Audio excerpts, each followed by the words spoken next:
Welcome back to the deep dive. Today we are undertaking a deep exploration of a single, highly concentrated source, a thoughtful biblical essay that focuses entirely on one powerful story told by Jesus, the parable of the rich fool, found in Luke chapter 12. And this really is a surgical deep dive. The source material we're working from is designed to move us beyond, just a simple reading of the text. It's meant to force us to look in the mirror that Jesus holds up to the human heart. This isn't just a historical curiosity. It is a critical and I think very timely warning about misplaced trust. That's exactly our mission today. We want to act as your guides, walking slowly through the essay structure, extracting the core truths. And most critically, we want to understand the profound practical application this parable holds for thoughtful adult Christians, especially for those of us wrestling with finances, with ambition, and, the future today. We have to begin with the context. The moment right before the parable is absolutely key. Jesus is teaching, and suddenly he is interrupted by a man who just demands, "Teacher, tell my brother to divide the inheritance with me." It's a mundane, messy family dispute, right? Yet Jesus pivots away from civil law and goes straight for a spiritual diagnosis. And I think we're conditioned to expect Jesus to settle that squabble, aren't we? I mean, he's the teacher, so arbitrating family disputes seems like a logical role for him. So why did he decline to take on the mantle of a civil judge in that moment? Well, the source explains that he declined that role precisely because he wanted to expose what it calls the deeper danger in the human heart. The man was obsessed with the legal division of assets. He was blinded by this desire for more. Jesus knew that if he simply settled the argument, the underlying disease, which is greed, would just remain untreated. And the fundamental lesson he imparts is this: life does not consist in the abundance of possessions. Wow. That statement is explosive. It just flies in the face of nearly every assumption modern society holds about success, comfort, security. It immediately forces you to reconsider your own definition of what a good life even is. It does. And that is why the essay frames our ultimate goal for this deep dive around that really radical claim. We need to understand what the positive alternative is, how we are commanded to be rich toward God, before that inescapable moment arrives, the moment when our life, our borrowed time, is demanded back. The parable, even for those who might interpret the Bible through a dispensational framework, it speaks a universal truth about personal, spiritual accountability before the divine owner of all life. That sets a serious and I think a very necessary tone. Let's move into section 1 and give this parable its proper grounding by exploring the historical and cultural background of the first century. Okay, so I want to revisit that opening scene, the man calling out, "Teacher, tell my brother to divide the inheritance with me." If rabbis often arbitrated disputes, why was this man's request so problematic in Jesus' eyes? Was it just the content of the request, or was it something about the manner in which it was delivered? It was the heart behind the request. As you noted, it was culturally normal. Rabbis were the arbiters of community life. They often settled really complex financial disputes involving land, livestock, grain division, all of which formed the typical estate back then. So the man was operating within a recognized legal framework. But the source suggests Jesus heard something beyond the legal brief. Precisely. Jesus heard what the essay terms the undertone of desire hardened into demand. This man wasn't really seeking justice so much as he was seeking advantage. He wanted Jesus to use his authority to validate his own materialistic assumption that his life would improve exponentially if his possessions just multiplied. So Jesus, by refusing the legal case, shifted the focus from the brother's fairness to the man's own soul posture. He refused to settle a boundary dispute when he saw a terminal heart condition. That makes the shift to the rich fool completely logical, then. Jesus is essentially saying, you're preoccupied with inheritance. Let me tell you a story about a man who received everything he ever wanted and still died spiritually bankrupt. Exactly. Yeah. And to understand the rich man, we have to understand his barns. They were so much more than just storage sheds. They were the entire financial infrastructure of that era. Can you elaborate on that? How did a barn function as a security system in the first century? And maybe how did that compare to our modern systems? The source material is very clear on this. The barn was the equivalent of a diversified financial portfolio, a savings account, and an insurance policy all rolled into one. When the man had an abundant harvest, a surplus, his options were pretty limited. He couldn't just easily liquidate millions of bushels of grain on the spot. So he stores it, which to our ears sounds like prudent financial planning. It absolutely does. And the grain served 4 critical functions. First, stability. It ensured the household survived any lean season or regional famine. Second, seed. It funded the next year's planting. Third, currency. In a world where coinage was less reliable and widespread, grain could often be traded or bartered. And fourth, social status. The size of the barn denoted the man's power and his perceived permanence in the community. So tearing down storage to build bigger structures was the most logical, the most prudent, and the most accepted response to a surplus. Okay, this raises a critical point we need to dwell on. If the rich man was simply being logical and prudent, how can Jesus call him a fool? We need to clearly delineate the nuanced biblical view of prosperity, because otherwise the parable risks sounding, anti-capitalist or anti-saving. That distinction is paramount. And the biblical perspective is complex, but it's certainly not anti-diligence. We see in the Mosaic Law that prosperity-filled barns, heavy harvests, timely rains was promised as a blessing for obedience. Similarly, in wisdom literature like Proverbs, diligence that leads to plenty is praised, and the person who works hard is elevated above the slothful. God often chooses to bless productive, orderly work with material abundance. So the foundation for wealth generation isn't condemned. Where then does the warning begin? Where do the prophets step in to offer that spiritual correction? The warning begins when that abundance is divorced from justice and mercy. The prophetic tradition which Jesus stood firmly within thunders judgment not against wealth itself, but against the accumulation of wealth without righteousness. Let's ground that in specifics. What did the prophets condemn the wealthy for? Well, consider the severity of Amos or Isaiah. The source points to passages like in Amos chapter 4, where God condemns the cows of Bashan, the wealthy women of Samaria, for oppressing the poor and crushing the needy. Their wealth was accumulated through injustice, enabling a life of indulgent ease, while they were ignoring the suffering they caused. And Isaiah chapter 5 is equally pointed, condemning those who add house to house and join field to field till there is no more room. So they weren't just acquiring, they were monopolizing. Exactly. They were hoarding abundance in a way that actively diminished their neighbor's ability to survive.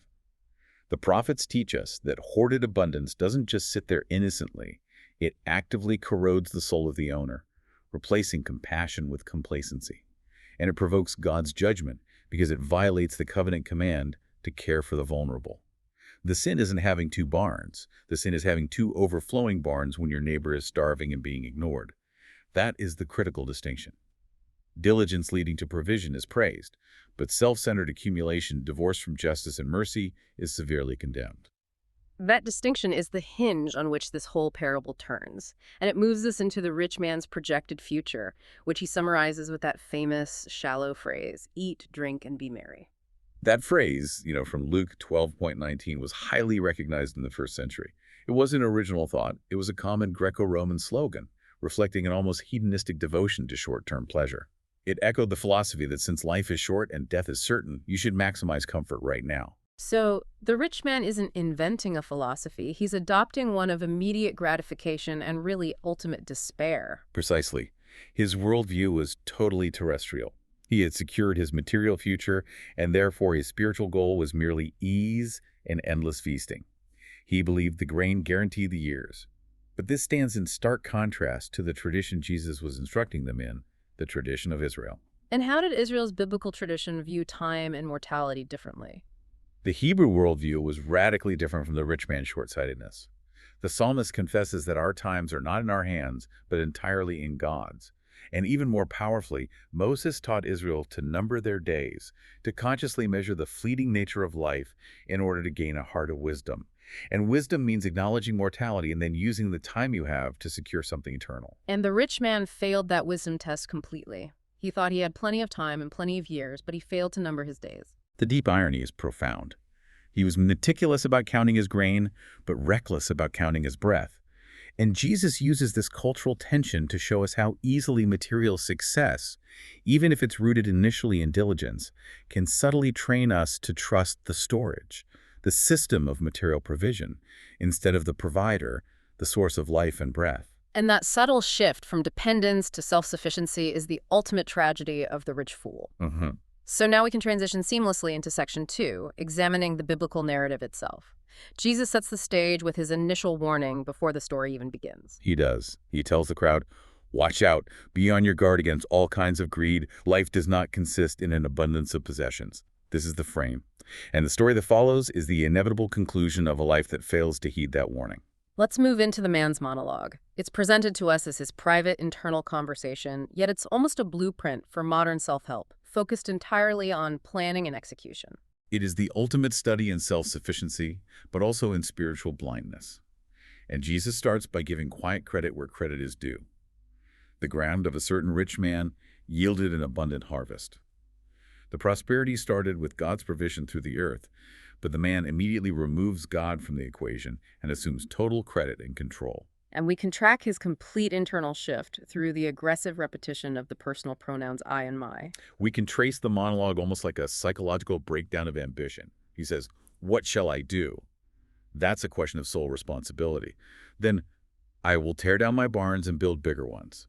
The action of self-sovereignty. "There I will store my surplus grain and my goods."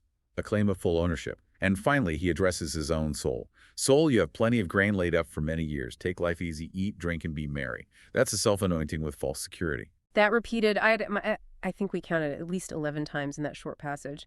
It reveals a completely self-contained universe. There's no prayer, no mention of the one who supplied the harvest, and absolutely no recognition of the hungry, the neighbor, or any external responsibility. And the source notes that this self-contained system is the core of the folly. His future planning, his ambition, and his hope are entirely secured by material goods. He has calculated his resources down to the last bushel, and he is utterly satisfied with the result. He projects a future of many years of guaranteed ease because his vision cannot extend beyond the physical dimensions of his new barns.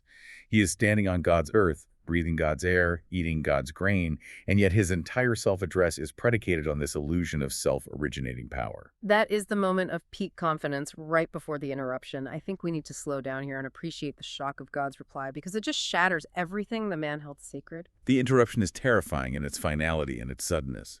The text says, "But God said to him, 'You fool, this very night your life will be demanded from you. Then who will get what you have prepared for yourself?'" It wasn't a slow illness or a warning. It was an immediate, unanswerable verdict delivered at the height of his self-congratulation.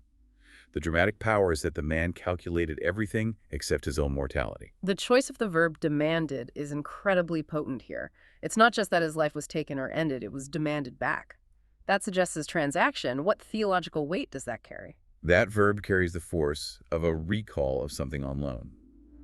It signifies that the man was never the ultimate owner of his life, his breath, or his time. He was merely a steward, and the landlord showed up, demanding back the lease. He was calculating his inventory, and God was calculating his own claim. The suddenness is critical precisely because it underscores that our ultimate contingency is not economic, it is mortal. It wasn't due to war or plague, but just an ordinary night. He went to sleep wealthy in grain and woke up insolvent in spirit. And what about that final rhetorical question? Then who will get what you have prepared for yourself? That question seems designed to just highlight the ultimate futility of his labor. It does. It shows that his elaborate self-serving planning benefited no one, least of all himself, because he failed to secure his soul. All his resources passed immediately to others, perhaps even to the brother he was trying to exclude. The point is not the transfer of wealth, but the man's total lack of preparedness for eternity. His entire life's work was anchored to something he could not retain. So we arrive at the moral of the story. If he is prudent in his farming, why is he the fool? Jesus clarifies the conclusion. This is how it will be with whoever stores up things for themselves, but is not rich toward God. The condemnation is not for prudent planning, saving for the future, but for the folly of securing one's soul with grain while ignoring the God who can ask for that soul at any hour. The defining characteristic of the fool is confusing a material safety net with eternal salvation. He was a fool because he acted as if his wealth bought him time with God, when in reality it only bought him a few more square feet of earthly storage. And that conclusion is further amplified by what Jesus instructs the disciples to do immediately after the parable ends. It provides the perfect positive contrast. Yes, the immediate context is the antidote. Jesus shifts directly to addressing his disciples, telling them, "Therefore I tell you, do not worry about your life, what you will eat, or about your body, what you will wear. For life is more than food, and the body more than clothes." Right. So the rich fool was worried about storage, and the disciples are worried about basic provision. But the solution Jesus offers is the same for both. Trust the Father. It is the direct parallel. The rich fool trusted barns and the abundance of my resources. The disciples are instructed to trust the abundance of the Father's provision. And Jesus uses these powerful contrasting images of the ravens and the lilies. Ravens, who neither sow nor reap, are fed by God, and lilies, which neither toil nor spin, are arrayed more splendidly than Solomon in all his glory. This teaching completely recenters their security. If God feeds creatures that have no capacity for saving and clothes wildflowers with momentary stunning beauty, how much more will he care for his beloved children? The instruction culminates in the command, "Seek his kingdom, and these things will be given to you as well," followed by the profound encouragement that the Father delights to give it. Security is thus located not in the size of the storehouse, but in the unwavering reliability of the provider who is already committed to giving the ultimate treasure, the kingdom itself. The deep contrast between the desperate, self-centered planning of the fool and the relaxed, kingdom-focused trust of the disciples. I mean, it could not be clearer. Yeah. That powerful contrast leads us directly into Section 3, the theological significance. When we look at the rich fool's behavior through a theological lens, what's the most fundamental correction Jesus is issuing? It centers entirely on the distinction between ownership and trusteeship. The rich man, through his aggressive "I" and "my" monologue, treated his surplus as if it conferred total sovereignty.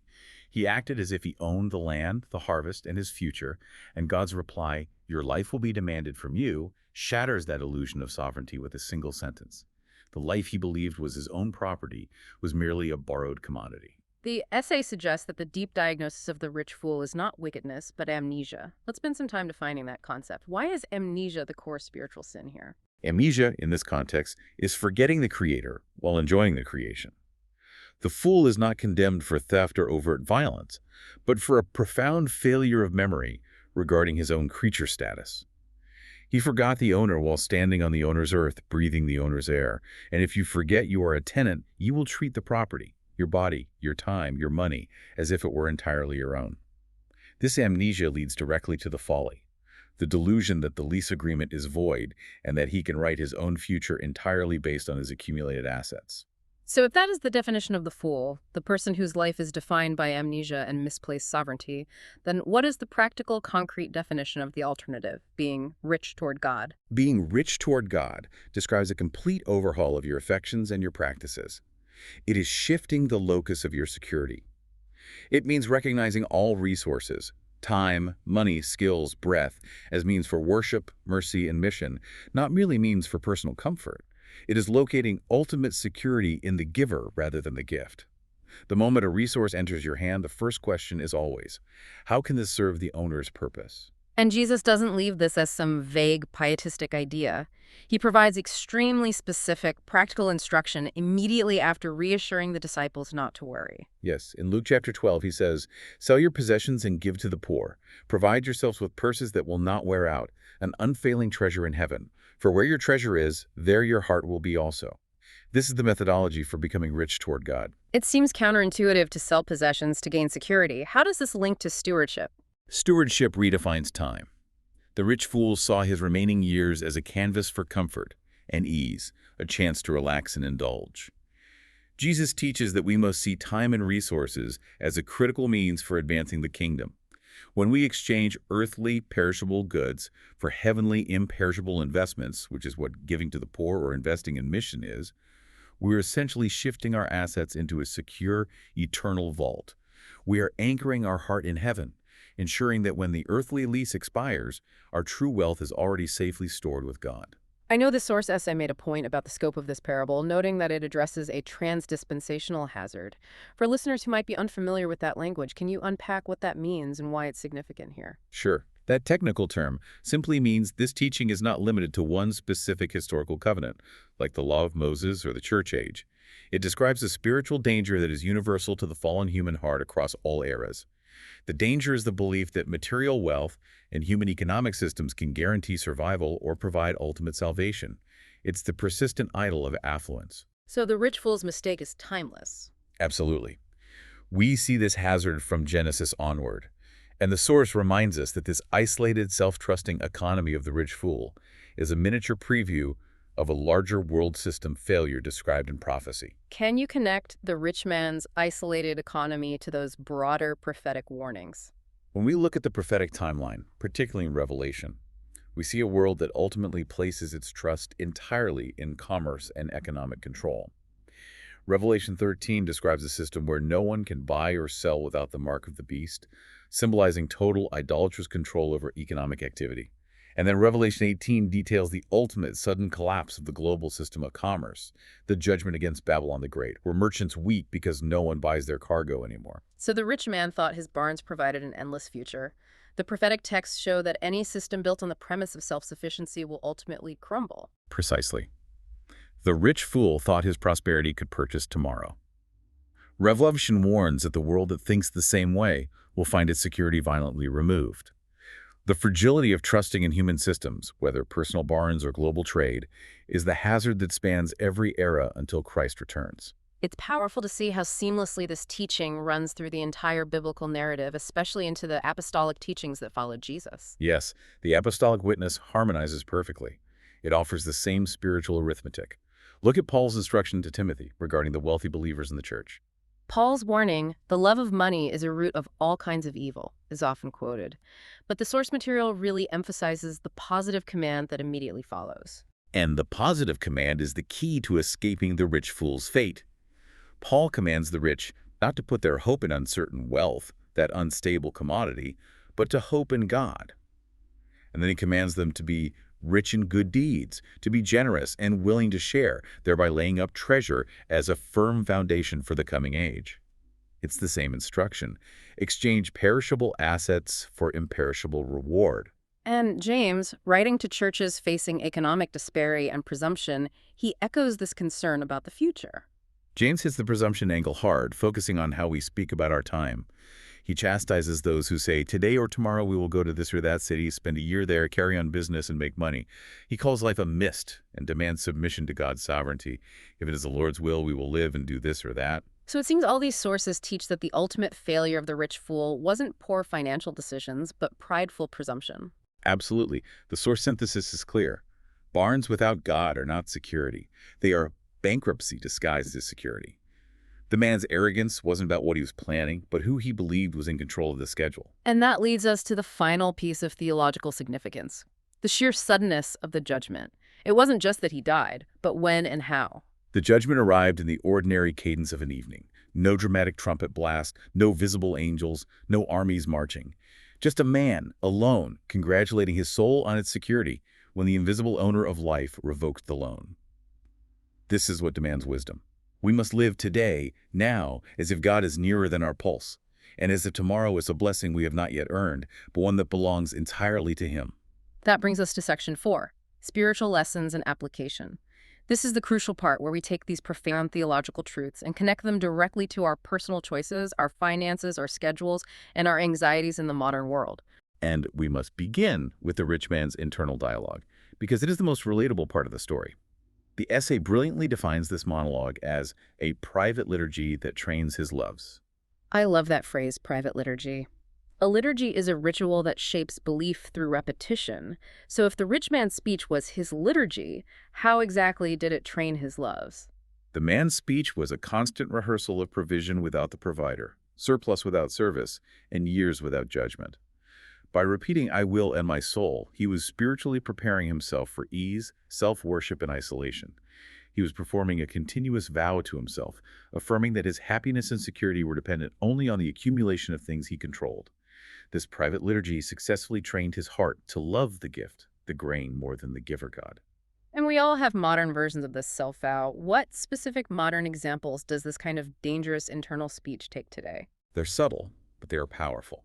We tell ourselves things like, after this promotion, I will finally be able to rest and slow down my spiritual commitments.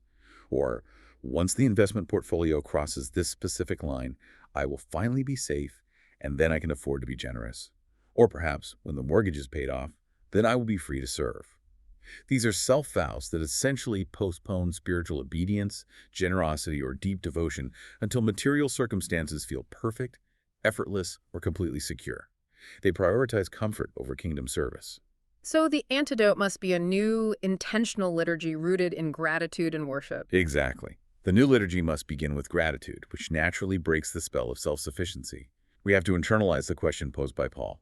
What do you have that you did not receive? If humility answers nothing, then the illusion of self-originating provision is shattered. And this new liturgy dictates that generosity should not be postponed. It must follow quickly, acknowledging that everything we hold is borrowed. That sets us up to tackle the second application.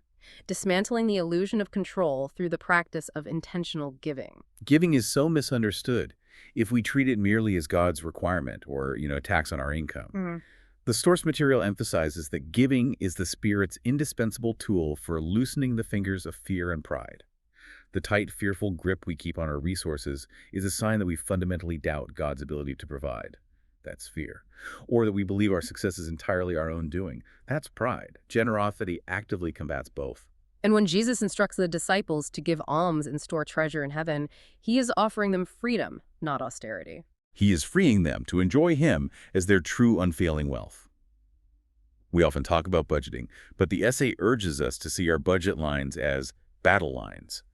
Every time we allocate a resource, time, money, or talent, we decide whether that grain is treated as God or gift. The rich fool's barns became altars where he sacrificed to himself. Disciples, conversely, learn to build storehouses of mercy, where their surplus feeds the needs of others and ultimately results in God being praised. Giving is not losing. It is simply transferring the asset to a better account. It's so evident in modern culture that accumulation and anxiety are tightly linked.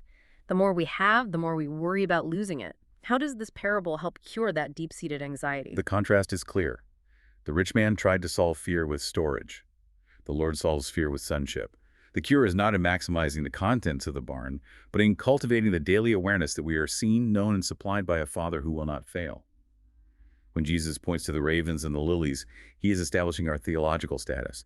We are not cosmic accidents. We are children of the King. And that awareness of sonship sanctifies diligent work. It doesn't negate it. Absolutely. We are freed to work diligently and save prudently because the center of our security isn't the fluctuating stock market or the size of our savings account. It is the unchanging grace of God. We labor not to alleviate fear, but to express faith. We save not to secure our soul, but to steward our resources for maximum kingdom impact.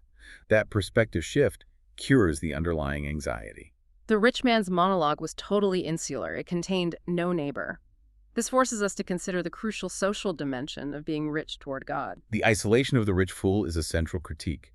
His success was enjoyed exclusively by himself and his soul. This moves us back to the heart of covenant design. Israel's commands for gleaning, leaving the edges of the fields unharvested for the poor, the sojourner, and the orphan show that care for the vulnerable was built directly into the economy. It wasn't charity, it was institutionalized mercy. And the wisdom literature reinforces this idea of communal responsibility. Yes, Proverbs chapter 19 has perhaps the most radical statement on this. Whoever is kind to the needy lends to the Lord, and he will reward them for what they have done. God places himself as the ultimate recipient and guarantor of any act of mercy. So, for the church today, being rich toward God requires concrete habits of community life. It requires cultivating habits and designing systems, whether personal or congregational, that move resources actively and intentionally toward the weak, the widow, the stranger, and the struggling. When our barns, our resources, our tables, or our homes are open to others, they cease to be stages for self-congratulation and instead become altars of thanksgiving, honoring God by mirroring his generosity. There's a vital distinction we have to make here, one that often confuses people in application. The difference between biblical prudence and the fool's presumption. We don't want people to think Jesus is anti-barn, only anti-idolatry. This is the crucial nuance. We must avoid throwing out the baby of wise planning with the bathwater of foolish greed. The source uses the perfect biblical contrast, Joseph in Egypt. Right. Joseph famously built massive storehouses for the 7 years of plenty. That sounds exactly like the rich fool massive storage, tearing down the old, preparing for the future. Yet Joseph is celebrated for his wisdom. The difference is the worship and the purpose. Joseph built the storehouses at God's explicit instruction, not his own initiative. And his purpose was not personal ease or comfort, but the survival of the entire nation and the surrounding region. Joseph's action was prudence, guided by revelation and driven by service to others. The rich fool's action was presumption, guided by self-sovereignty and driven by personal ease. That distinction changes everything. Prudence asks, how can saved grain serve God's purpose and the welfare of his people? While presumption asks, how can saved grain serve my comfort, my relaxation, and my insulation from the world's problems? Jesus is not anti-storage. He is anti-idolatry. God can instruct us to save, as he did Joseph, but the underlying motivation must always be kingdom-centered stewardship, never self-serving security. Finally, let's return to the ultimate urgency of readiness. We have to internalize that terrifying phrase, this very night. The suddenness of God's verdict is the profound final application. This very night is not a specific threat against the rich. It is a universal reminder to everyone, redeemed or not, that our breath is on loan. Today is the day to order our affairs as faithful stewards. We cannot postpone essential acts of spiritual obedience. And what are those non-postponable spiritual acts? Confession, reconciliation, forgiveness, and generosity. These acts must not sit on a shelf while we wait for our finances to feel safer or our schedule to feel effortless. If our life were required tonight, would the record show a life devoted to accumulation or a life devoted to worship and service? Wisdom requires living prepared, knowing that the King who may call for our soul tonight has already given us himself today, and everything we possess is to be employed in his service. This deep dive into the parable of the rich fool has provided such a clear, focused challenge, forcing us to move beyond the surface story and confront the deep architecture of our own trust. The central finding is a non-negotiable spiritual fact. We must consciously and actively refuse the lie that more grain makes a safer soul. The judgment that struck the rich fool stands over every age, warning that wealth without worship breeds folly, surplus without mercy breeds spiritual blindness, and planning without acknowledging God's sovereignty breeds prideful presumption. And the antidote, the path to avoiding this folly, is what you termed piety as reality. That's right. Piety as reality is the continuous practice of knowing God as the unquestioned owner, ourselves as dedicated stewards, our neighbors as the intended beneficiaries of God's grace through us, and the kingdom of heaven as our sole, true, and stable treasure. To bring this full circle, and to provide the solid encouragement for those of us wrestling with the tension between provision and piety, let's turn to the closing scripture highlighted in the essay, Paul's instruction to the wealthy in 1 Timothy chapter 6. This passage serves as the perfect summary of the positive path.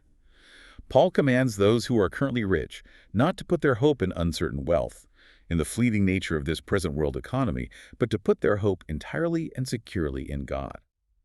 This is the God, Paul reminds us, who richly provides everything for our enjoyment. He insists that the wealthy must be characterized by generosity.